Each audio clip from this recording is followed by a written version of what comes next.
আসসালামু আলাইকুম। কেমন আছেন আপনারা সবাই? আলহামদুলিল্লাহ আমি ভালো আছি। আজকে চলে আসলাম নতুন আরেকটি ভিডিও নিয়ে। আজকে আমি বানাবো মোমো।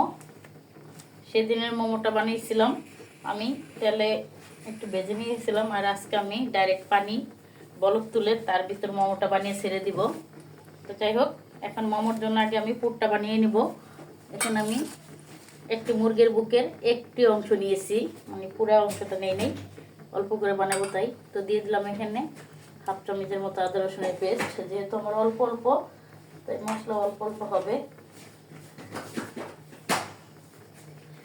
দিয়ে দেবো এখানে 1 চামচের মতো লাল মরিচের গুঁড়ো, হাফ চামচের মতো সাদা গোলমরিচের গুঁড়ো, আমি হাফ চামচেরও কম জিরের গুঁড়ো,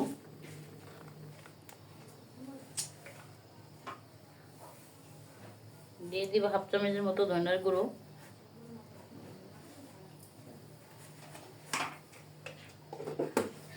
দিয়ে দেবো হালকা একটু হলুদের গুঁড়ো,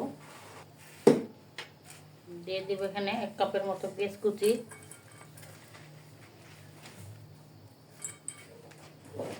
দিয়ে দিব এখানে ধনিয়া পাতা কুচি,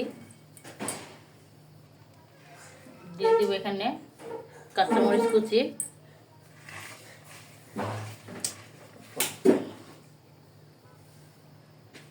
দিয়ে দিব এখানে আমি হাফ চামচের মতো সয়া সস, বেশি দিব না, অল্প দেব। দিয়ে দেবো হালকা একটু টেস্টি সল্ট, দিয়ে দেবো একটু লবণ, আর এর সাথে দিয়ে দেবো আমি গরম তেল। তেলটাকে আমি চুলায় দিয়ে গরম করে নিয়েছি। গরম তেলটা দেওয়ার কারণে কাঁচা মাংসের যে ফ্লেভারটা থাকে ওটা থাকে না। এখন আমি সবগুলোকে সুন্দর করে মেখে নিব। বানানোর টাইমে দেখাবো। এখন আমি নর্মাল রুটি বেলে এইভাবে একটা মুখা সেজে কেটে নিয়েছি। এখন আমি পুরগুলো দিয়ে মোমোটা বানিয়ে নেব।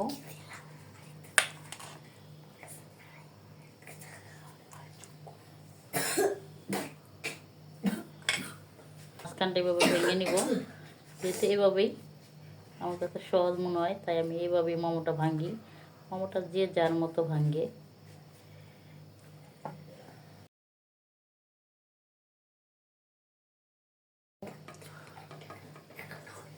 এভাবে আমি যে ভাঙিয়ে নিয়েছি, এভাবে সবগুলো ভেঙে দেখাবো, কারণ এই মোমোটা বেশি একটা ভাঙা সুন্দর হয় না, হাতের উপরে ভাঙছে দেখা। আমি এই যে পুর দিয়ে দিব, আবার পুরটাকে দিয়ে দিব। পুরটাকে দিয়ে যেভাবে কুলি পিঠার মতো ফার্স্টে এভাবে ভেঙে নেব, মাঝখানে একটু চেপে নেব। চেপে নেওয়ার পর এখানে একটা কুচির মতো ফেলাবো। এই যে আমার এভাবে মোমোটা ভাঙতে সহজ মনে হয়, এবং এভাবে আমি ভেঙে নিই। সবগুলো মোমো আমি এভাবে ভেঙে নেব। মুখটা একটু চেপে চেপে ভালো করে মুখটাকে লাগিয়ে দিব। যাই হোক, হয়ে গেল আমার মোমো ভাঙ্গা। এই যে সবগুলো এভাবে আমি ভেঙে নেব। মোমো অনেকভাবে ভাঙে, যার যেভাবে সুবিধা ভালো মনে হয়, সহজ মনে হয়, সে সেভাবে ভাঙে।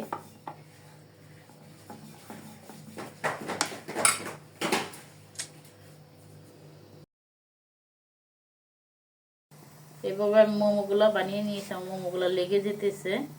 এখন আমি এগুলাকে বাফে দিয়ে দিব, তারপর বাকিগুলা ভেঙে নিব। যাই হোক, আমি ননস্টিকের পাতিল বসিয়ে দিয়েছি। এখানে পানি দিয়ে দিয়েছি, পানিটা গরম হয়ে গেছে। পানির মধ্যে হালকা একটু তেলও দিয়ে দিয়েছি। এখন আমি মোমোগুলা পানির ভিতরে এভাবে ছেড়ে দিব। যাই হোক, এখন আমি ঢাকনা দিয়ে ঢেকে দিব। আমার রিয়াগুলো সিদ্ধ হয়ে গেছে।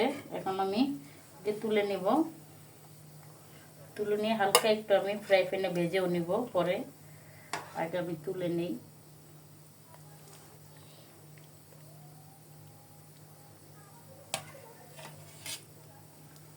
সবগুলোকে আগে তুলে নিয়ে নিই।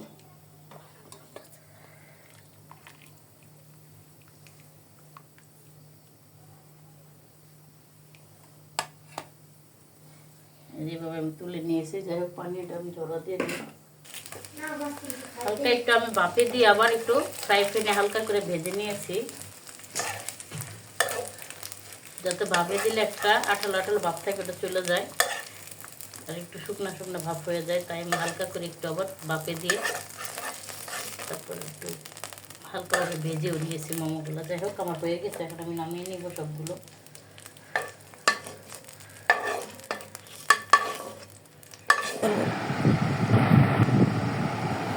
যাই হোক হয়ে গেল আমার মোমো। আজকে আমি ভাপে দিয়ে করেছি, সেদিন আমি ফ্রাই প্যানে একটু করে করেছিলাম ভেজে ভেজে, আজকে ভাপে দিয়ে করে আবার ভেজে নিয়েছি। যাই হোক এই যে সস, আমার বাচ্চারা এখন খাবে, খাওয়ার জন্য বসে রয়েছে।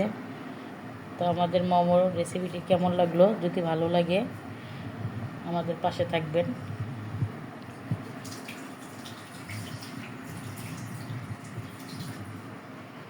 আল্লাহ হাফেজ।